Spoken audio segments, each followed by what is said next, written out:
Bonjour et merci de recevoir le pain des vies chez vous. La parabole du Père miséricordieux et du Fils prodigue nous révèle l'amour de Dieu, la bonté de ce Père qui, de son vivant, donne à chacun de ses fils sa part d'héritage. Cette parabole nous révèle aussi la miséricorde de Dieu qui pardonne, relève et redonne vie. Cette parabole nous dit encore ce que nous avons à faire quand nous avons péché. Revenir vers le Père de miséricorde comme le Fils prodigue et reconnaître que nous avons trahi son amour.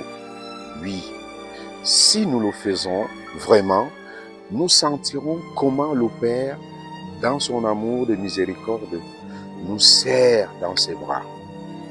Cette parabole, frères et sœurs, nous dit enfin que personne ne perd aux yeux de Dieu, le Père, la qualité des fils ou des filles.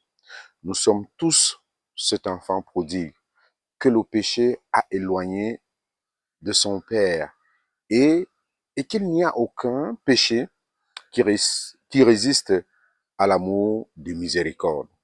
Il nous arrive, frères et sœurs, d'être ce fils que le péché éloigne de l'amour du Père. Maintenant, ce qui nous reste à faire, c'est de reprendre le chemin de retour vers la maison d'amour du Père où le pardon nous attend pour fêter la vie nouvelle, pour fêter la réconciliation avec le Père.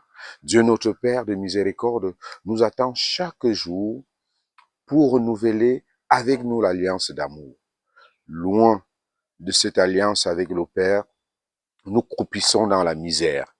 Sans l'amour du Père, séparés de lui, nous sommes comme morts, mes chers amis.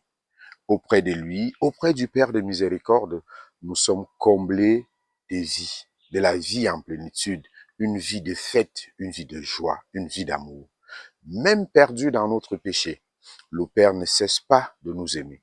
Comme le Fils prodigue, Dieu le Père de miséricorde, par sa miséricorde, veut revêtir chacun et chacune de nous du vêtement de l'innocence, nous faire porter la bague d'alliance nouvelle et des bagues et des sandales pour que notre pied ne heurte plus les pierres du mal, les pierres du péché. Ayons, mes chers amis, le courage du Fils prodigue en ce temps de carême, de trouver un temps pour revenir au Père de miséricorde et recevoir de lui toute la miséricorde, le grand amour dont nous avons besoin sur ce chemin qui nous mène à lui. Que cette journée soit pour nous une journée de retour véritablement auprès du Père. Une journée où nous prenons conscience de notre misère, de notre éloignement, de cet amour qui nous fait vivre, afin de revenir auprès du Père et de recevoir de lui tout l'amour nécessaire pour pouvoir vivre, tenir face aux épreuves de la vie au quotidien. À tous et à chacun, nous souhaitons une très belle journée.